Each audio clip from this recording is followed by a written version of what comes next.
Hello, and thank you for interest in this talk. In this presentation, we're going to focus on the influence of learners' social networks on their progress in second language acquisition. So if you look at the recent theories concerning second language acquisition, then you're going to observe that the vast majority of them includes a social component, unlike previous cognitive approaches that would only look into the learner's mind. Of course, these theories approach social interactions from different perspectives, but they do recognize their importance. And of course, the role of social interactions and social networks is particularly important in study abroad contexts when you are lifted out of your primary speech community and moved to another one, and you have to construct new ties and friendships and other contacts. So here we're going to present two studies, one from 1 year in Germany and another from 2 cohorts in Poland, plus finally a component from the COVID-19 pandemic. So in the first study, we investigated a group of Erasmus students at a university in Germany, 39 participants from various language backgrounds. You can see a photo of the entire cohort here. We used a number of methodological tools, a questionnaire looking at some psychological variables, sociodemographics, and also a category that tried to reconstruct the students' social networks. We also had access to the students' placement test scores and their grades from the end of the semester in German, and participatory observation interviews. So the kind of networks that you can observe may be general interactions, irrespective of the language of interest, or interactions in the target language. You can see that the links between the participants are of different hues. You could say it's almost like 50 shades of gray. Actually, it's just 3. We can actually filter out the weakest links. Now see the heterogeneity in the network. So there are some nodes that are fairly isolated, and there are some that we would classify as hubs. That information can be overlaid over information concerning the background languages of the speakers, as well as their progress in the target language. The progress is indicated with the size of the node, and the languages are reflected in the color. You can also observe that there's one simultaneous bilingual in the group. So let's look at the findings. Closeness centrality in the general directed network has a significant negative correlation with improvement.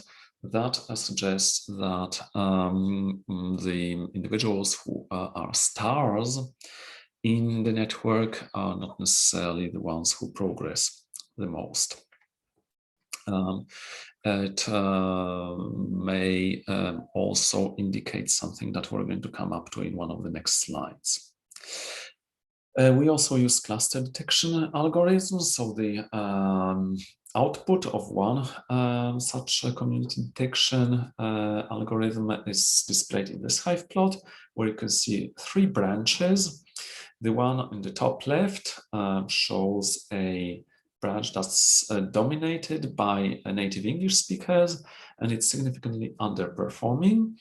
Then there's a short branch at the bottom centered around speakers of Portuguese, and a third one that doesn't have such a common L1 denominator.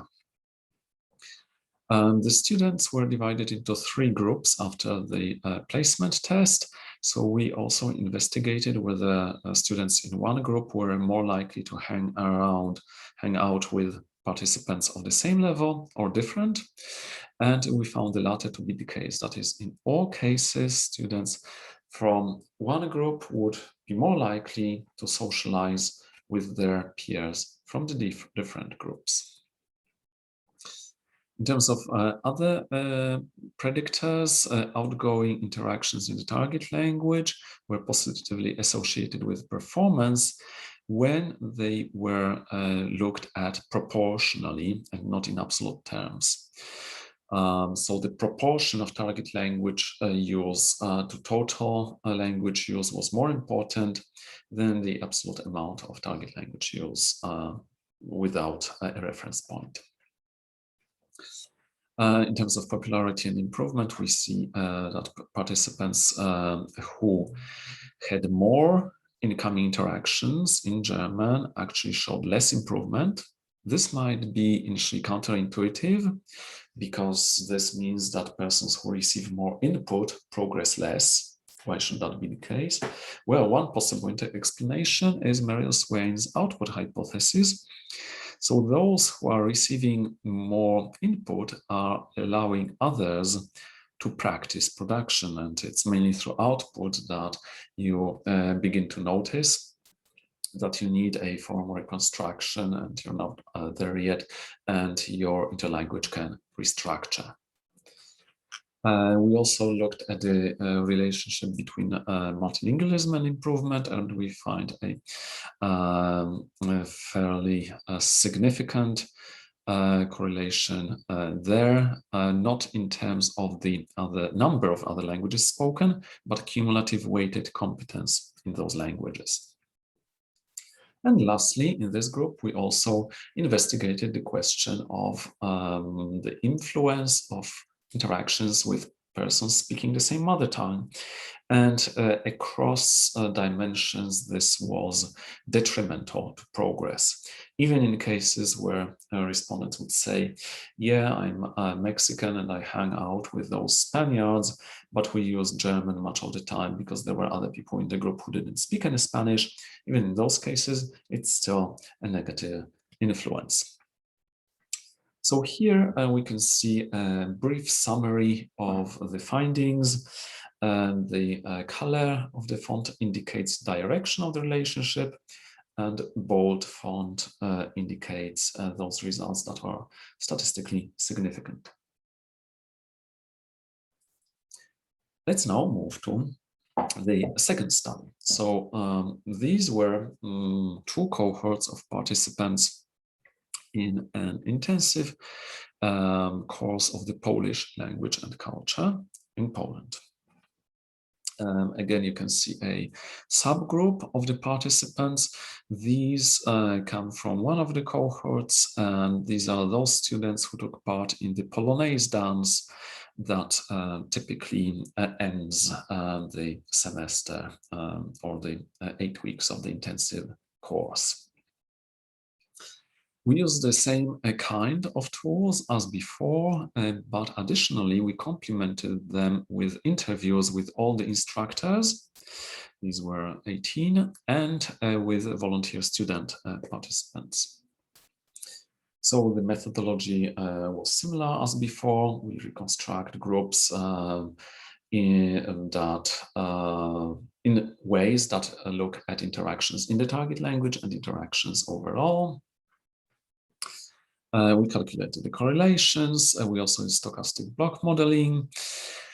And we zoomed in on different centrality measures. So here you can see 4 that are typically applied in social network analysis. And we investigated which of these would be predictive of progress. And expectedly, the ones that do correlate with objectively measured progress are closeness centrality and degree centrality. And this makes sense because these are measures that reflect the topology of the network, rather than measures that are more influential in processes such as, for instance, the social influence, the social diffusion of linguistic innovation, where other metrics play a higher role. And the influence of in-degree and betweenness is particularly visible in the domains of vocabulary and pronunciation, and this has easy interpretation. We also looked at some other relationships, looking at both progress and social networks behaviors and how they correlated with other behaviors out of class. So we found the influence of the language that's used for communication with the teacher, especially if that language is a lingua franca. We looked at the influence of competence in the target language, because that naturally influences the how much you can say and how much you can understand. And we looked at interaction outside the group of the language learners alone. Now, lastly, last year, we witnessed the transition to emergency remote instruction. And this didn't spare intensive language courses either. So the Polish language school was also organizing an intensive summer course, but remotely, virtually. So we decided to compare the two scenarios, brick and mortar face-to-face class and the online classes. And here we present some of the significant findings. So we can see that motivation changed in the groups. Actually, it was the online students who were on average a lot more motivated to learn the language.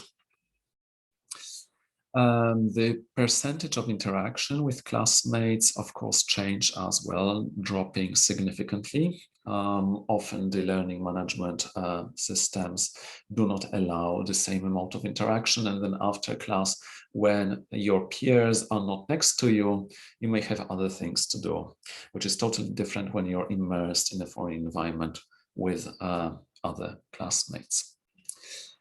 We saw a huge increase in the percentage of voice chats in the target language and texting in the target language compared with face-to-face classes, probably to make up for this lack of personal interaction. And in terms of the specific dimensions of progress that differed, we saw a drop in the progress in the domain of vocabulary compared with face-to-face classes. And there was no significant difference in other domains. So this is as much as can be said on the topic within the limit of 15 minutes. If you're interested in reading up more about the findings as well as the methodology, then two papers are out in open access, and you can find them below.